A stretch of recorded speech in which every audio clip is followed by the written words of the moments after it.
পাঁচফোড়নের পাকশালায় সবাইকে আমন্ত্রণ। বন্ধুরা সবাই আশা করি ভালোই আছেন। তো আজকে আমি দেখাবো তিল পটলের রেসিপি। তার জন্য আমি যে মশলাগুলো নিয়ে নিয়েছি সেগুলো দেখুন।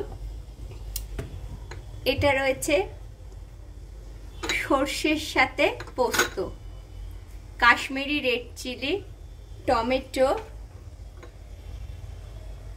শুকনো লঙ্কার গুঁড়ো, হলুদ গুঁড়ো, কাঁচা লঙ্কা, আর এটা রয়েছে তিল, যেটা হচ্ছে মানে খুব প্রয়োজনীয় এই রেসিপিটার জন্য।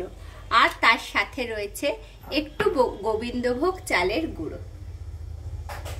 তো স্টার্ট করি এখন আমি পটলটা। দেখুন বন্ধুরা, প্রথমে পটলটা ভাজার জন্য আমি কড়ায় তেল দিয়ে দিলাম।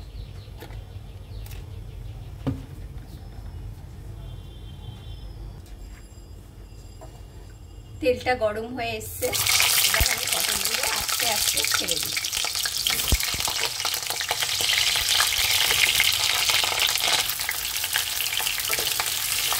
পটলগুলোকে ভালো করে ভেজে নেব।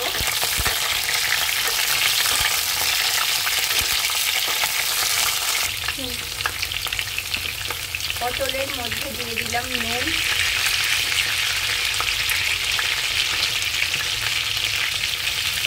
পটলগুলো যতক্ষণ না ভাজা হচ্ছে ততক্ষণ আমি পটলগুলোকে নাড়তে থাকছি। দেখুন বন্ধুরা, পটলগুলো ভাজা হয়ে গেছে। আমি আস্তে আস্তে পটলগুলোকে তুলে দেব।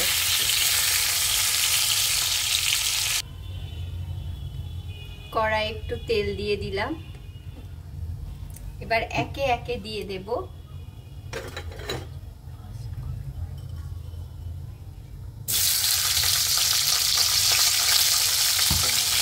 টমেটো, দিয়ে দেব সর্ষে পোস্ত বাটাটা যেটা বেটে রেখেছিলাম,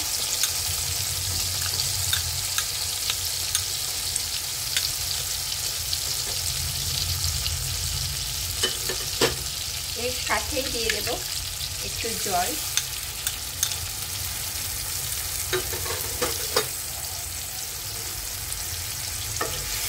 কষতে থাকবো একটু, জাস্ট একটু নাড়াচাড়া করে।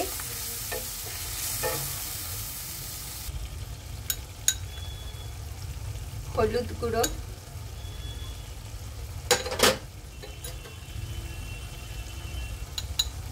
লঙ্কা গুঁড়ো,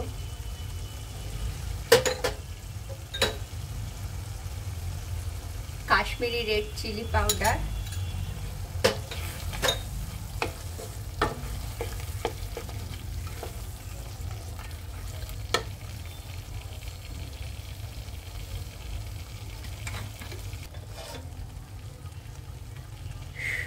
সর্ষে পোস্ত তিল বাটাটা দিয়ে দিয়েছি। দেখুন এইভাবে মশলাটাকে নাড়ছি। দিয়ে দিচ্ছি জল, তার সাথে জলটা দিয়ে দিলাম এইভাবে। তার সাথে দিয়ে দিচ্ছি পটল ভাজাগুলো।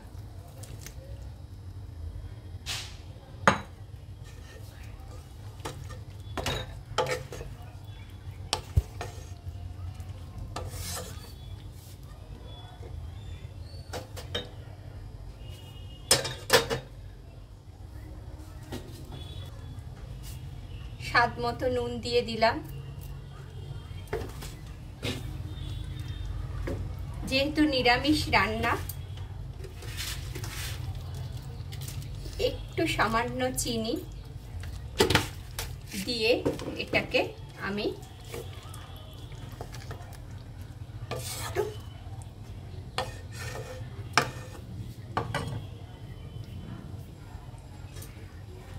10 মিনিটের মতো ঢেকে দেব।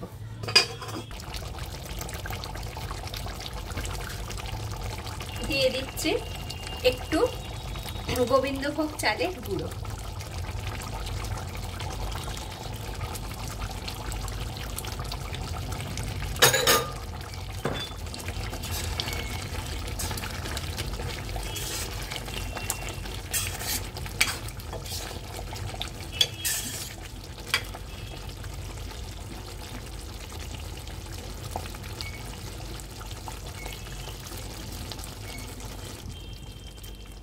একদম রেডি হয়ে গেছে তিল পোস্ত। পোস্ত, তিল আর সর্ষে দিয়ে একটা পেস্ট বানিয়ে আমি আজকে তিল পোস্ত তৈরি করলাম। তো একদম রেডি সার্ভ করার জন্য।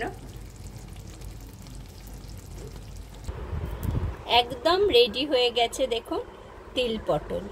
এইভাবে সুন্দরভাবে আপনারা করবেন, করে একটু আমাকে জানাবেন কেমন হয়েছে।